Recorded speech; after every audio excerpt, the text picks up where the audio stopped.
Hello everybody, welcome back to our channel.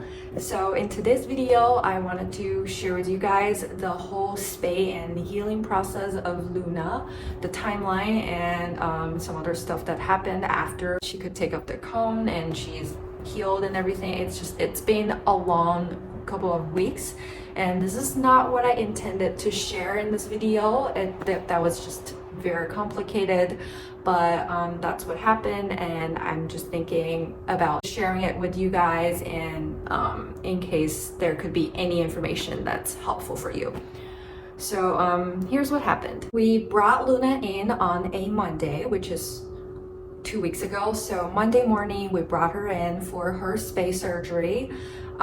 It was fine, everything went kind of well. She reacted fine to the sedation and everything, so we were able to pick her up Monday evening, and then everything was okay for a few days. She was cage resting and eating and pooping well, so we weren't really concerned and everything. And for rabbits, the vet didn't say that she needed a collar, because generally rabbits would not, I guess, pick on the stitches or do anything to affect the healing process. So she was okay until Thursday evening, when we were doing the regular check on her stitches. We realized that her stitches was actually open.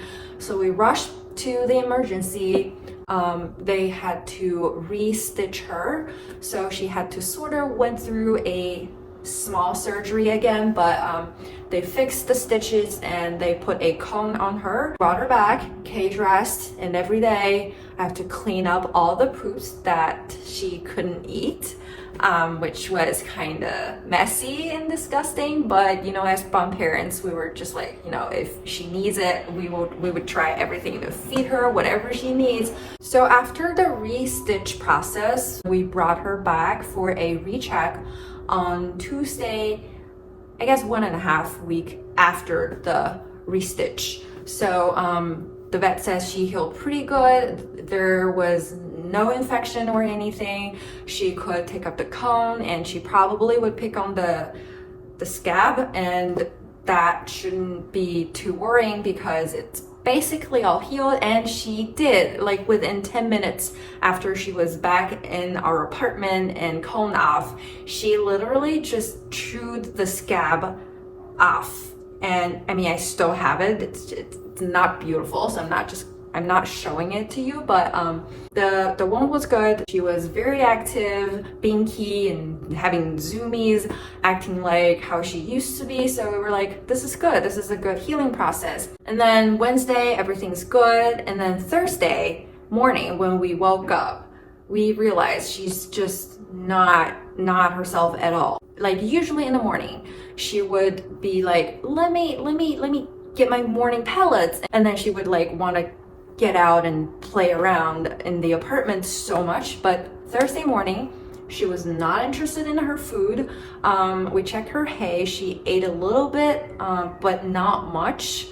And she was like just hinting on her second toilet over there. She was like not really active at all. So that really brought us into concern. And I was like, oh no, this is really, early signs of a potential GI stasis. So I was like super nervous, and I was just like very anxious also because she just had the spay surgery, and I was so worried that it was something caused by the surgery. Like, oh, what if something was not healing properly, or during the surgery something happened and now she's like in pain and there's something going on, or what if she had a twisted liver? It's just like all the possibilities were just flashing in my mind, and I absolutely freaked out. And then I was like, no, this is not looking great. But as I have these at-home treatment medicine, I was like, okay, I'm just gonna watch her and try to see if there's anything I can do before we rush into emergency. So I called the animal hospital and made an appointment for that same day in the afternoon. And then during the day, I gave her some methicone, and also I gave her tons of, water using syringe, and I also fed her a little bit of the critical care. I think I could feel that her belly was a little bit, not hard, but it feels bigger than normal.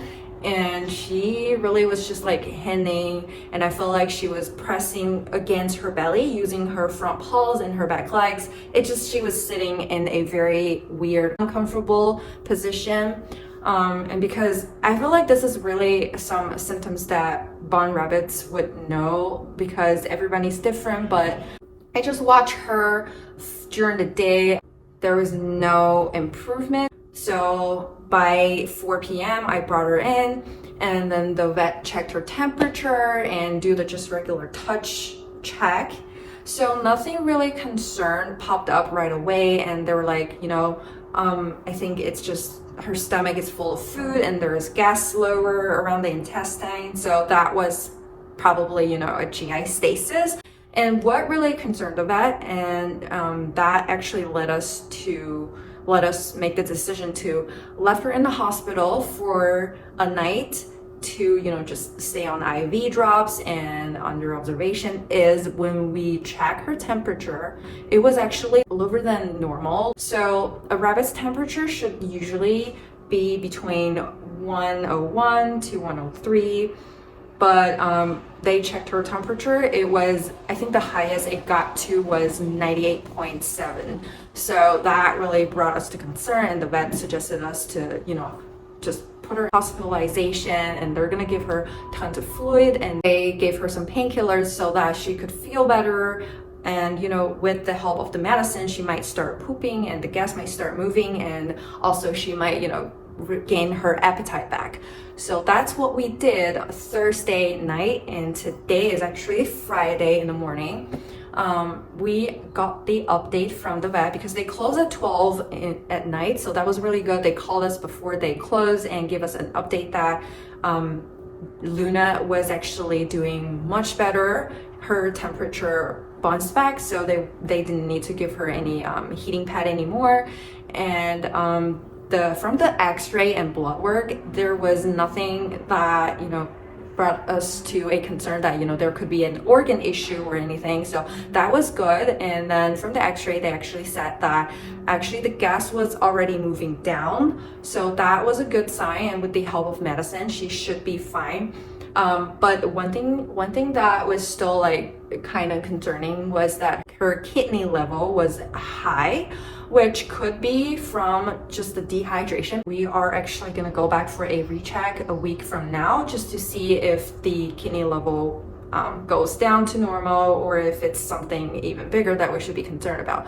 But this is the current status. We are just gonna pick her up this afternoon, and we're gonna get some at-home treatment medicine for her to just keep her in this familiar environment and also a bigger space so she can run around and exercise, which should be good for her, gas moving. And also the most important thing is, the reason we chose to bring her back is because the vet said she was really, really sassy, and she was like pretty active and actually grumpy, I'd say. She had a handful of poop last night, and she was, back to eating. So that is just the latest update, and hopefully everything will be fine. But this is just what happened, especially if your bunny recently had a spay or neuter surgery.